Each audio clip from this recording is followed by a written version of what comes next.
Shalom warga Yakum, bertemu kembali dengan saya Fredo dari kantor pusat Yakum dalam Yakum Fellowship edisi kali ini.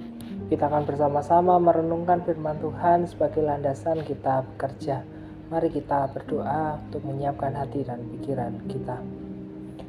Tuhan Allah yang Maha Kasih, kami memohon biarlah Roh Kudus-Mu hadir bersama dengan kami, memenuhi hati dan pikiran kami sehingga kami dapat memahami dan menangkap, lakukan apa yang menjadi kehendak-Mu.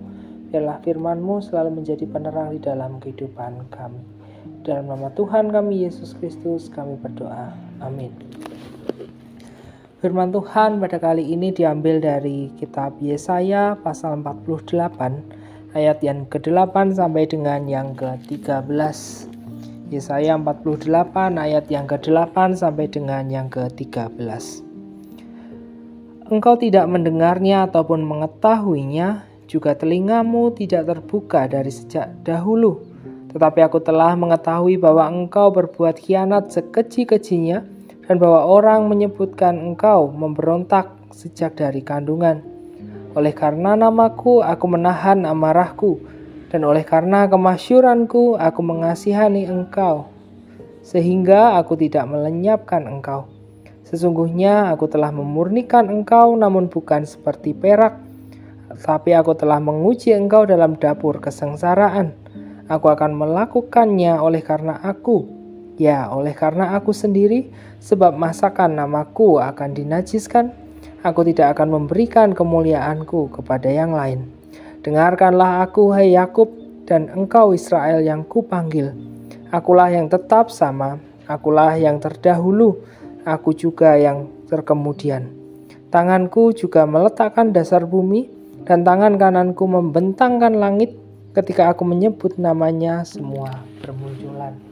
Yang berbahagia ialah kita yang mendengarkan firman Tuhan dan melaksanakan di dalam kehidupan kita. Hosiana. Bapak, Ibu, dan Saudara yang terkasih, siapa di antara kita yang tidak pernah merasa ditegur, belum pernah merasakan bahwa ada kritik, ada protes, ada komplain di dalam hidup kita? Barangkali sudah sangat umum kita, orang-orang yang bisa melakukan kesalahan itu juga sering atau bahkan sering sekali kita itu ditegur, dikomplain atau menerima kritik dari orang lain. Dan menerima kritik, menerima teguran, mendengarkan apa yang menjadi keluhan orang tidak selalu menjadi hal yang mudah. Tidak semua dari kita itu bisa berbesar hati untuk mendengarkannya begitu saja, bahkan untuk menyadari dan mengakui bahwa ketika kita melakukan kesalahan, kita mau membenahinya, tidak semua orang mampu. Dan hal itu dirasakan oleh Nabi Yesaya ketika ia mengkritik bangsa Israel, mengingatkan kepada mereka, menyadarkan kepada mereka tentang kesalahan yang dilakukan. Mereka yang telah melanggar janji kesetiaan kepada Tuhan, melanggar janji kesetiaan untuk melakukan apa yang menjadi perintah Tuhan. Bangsa Israel bahkan lupa dan tidak menyadari atau dengan sengaja dia melakukan pelanggaran itu. Dan sampai pada ayat yang kita baca barusan, Nabi Yesaya bahkan mengingatkan, engkau tidak mendengarnya ataupun mengetahuinya, juga telingamu tidak terbuka dari sejak dahulu. Ada semacam situasi di mana bangsa Israel bahkan tidak ingin mendengar apa yang menjadi kritik, tidak ingin mendengar apa yang menjadi teguran. Bapak, Ibu, dan Saudara yang terkasih, pada pasal 1 sampai dengan ke-49, bagian dari kitab Yesaya adalah bagian di mana Nabi Yesaya itu mengingatkan, terus-menerus menyerukan apa yang dilakukan bangsa Israel salah dan mereka harus bertobat.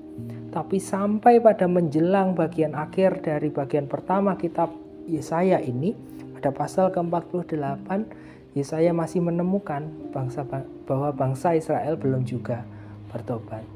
Nah, Bapak, Ibu, dan Saudara, barangkali kita juga pernah melakukannya.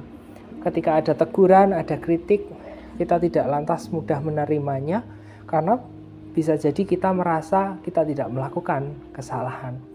Kita merasa bahwa kita tidak melakukan sesuatu yang fatal, tidak melanggar apapun. Nah, dalam perspektif ini Bapak Ibu, dalam sehari-hari barangkali kita juga pernah melakukannya atau mengalaminya.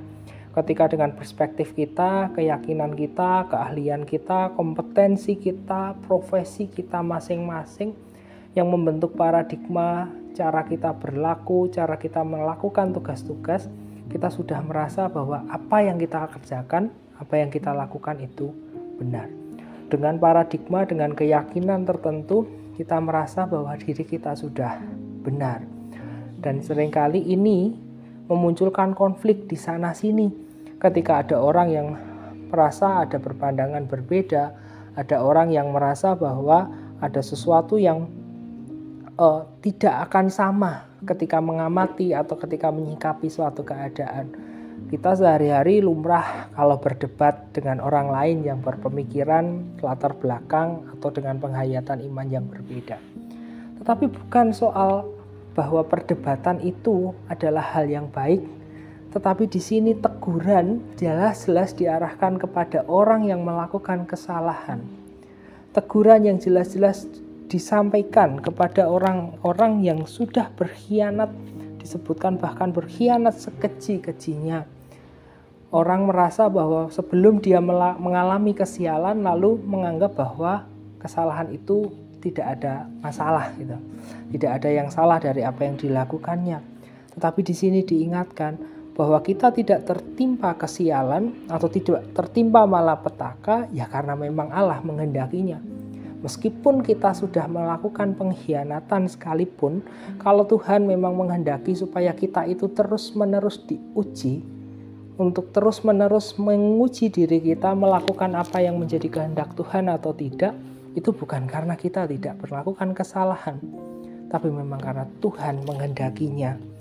Sehingga manakala Nabi Yesaya mengingatkan bahwa akulah Tuhan satu-satunya, yang disampaikan bahwa Allah lah yang menjadi dasar dari kehidupan Israel, itu harus diingat bahwa segala sesuatu yang dilakukan Israel harus berporos pada kehendak Allah. Maka ketika bangsa Israel belum mengalami kehancuran, pada bagian yang pertama ini memang bangsa Israel belum mengalami kehancuran. Tetapi kelak ketika Allah memang membiarkan kehancuran itu terjadi, dan itu memang terjadi. Nah, Bapak, Ibu, dan Saudara, kalau kita dalam kegiatan sehari-hari itu sering berselisih dengan orang, manakala ada satu praktik kesalahan, satu hal yang dilakukan membuat cara kerja atau membuat hasil yang kita kerjakan itu tidak maksimal karena ada kesalahan di sana, maka teguran itu adalah hal yang lumrah. Teguran itu memang sudah sewajarnya disampaikan kepada kita yang barangkali melakukan kesalahan itu. Di tempat-tempat kerja kita yang dalam sehari-hari kita bisa menemui berbagai macam masalah, berbagai macam perdebatan karena berbeda pendapat. Mari kita saling melihat diri, menegur diri dan menguji diri. Apakah yang kita lakukan itu sudah sesuai? Apakah yang kita lakukan itu sudah benar? Ketika Allah menghendaki bahwa supaya teguran-teguran itu didengarkan, marilah kita belajar pula untuk membuka hati dan telinga kita setiap teguran itu yang akan menyelamatkan kita. Untuk mengingat bahwa apa esensi dari kita melakukan pekerjaan itu, disitulah teguran itu harus didasarkan. Maka bukan perdebatan-perdebatan yang kontraproduktif yang dimaksud di sini, tetapi teguran-teguran sebagaimana disampaikan oleh Nabi Yesaya supaya bangsa Israel mengingat apa yang menjadi tujuan orientasi kehidupannya, itulah yang juga harus kita lakukan. Sebagai bagian dari pelayanan karya Allah di Yakum, Bapak, Ibu, dan Saudara, kita juga rentan melakukan kesalahan. Kita juga bisa saja melakukan hal yang membuat lembaga kita mengalami kerugian. Kita juga bisa sangat mungkin melakukan kesalahan yang membuat orang lain, rekan-rekan kerja kita, kesulitan. Kita juga rentan melakukan pelanggaran-pelanggaran yang membuat lembaga ini terancam. Maka kali ini teguran Yesaya juga berlaku bagi kita, bahwa bisa saja di dalam aktivitas-aktivitas kita, kesalahan-kesalahan yang kita biarkan teguran-teguran yang tidak pernah kita dengarkan itu justru menjadi sarana di mana Tuhan itu masih menahan dirinya supaya menguji kita sejauh mana kita ndablek diingatkan oleh Tuhan. Jadi marilah Bapak, Ibu, dan Saudara, ketika di dalam pekerjaan kita masih diberi kesempatan untuk membenahi di sana sini, diberi kesempatan untuk saling mengingatkan tentang kesalahan satu dan yang lain, mari kita belajar untuk secara terbuka menerima teguran-teguran itu, sehingga apa yang menjadi tujuan Tuhan bisa kita laksanakan, sehingga apa yang menjadi misinya Allah melalui pekerjaan kita bisa tetap kita lakukan. Amin. Mari kita berdoa. Kami bersyukur karena Tuhan yang selalu memberi pemandu bagi kami, firman Tuhan yang selalu mengingatkan pada kami tentang apa yang harus kami lakukan. Biarlah kami menyatukan niat, menyatukan motivasi dan tujuan kami ke dalam tujuan Allah.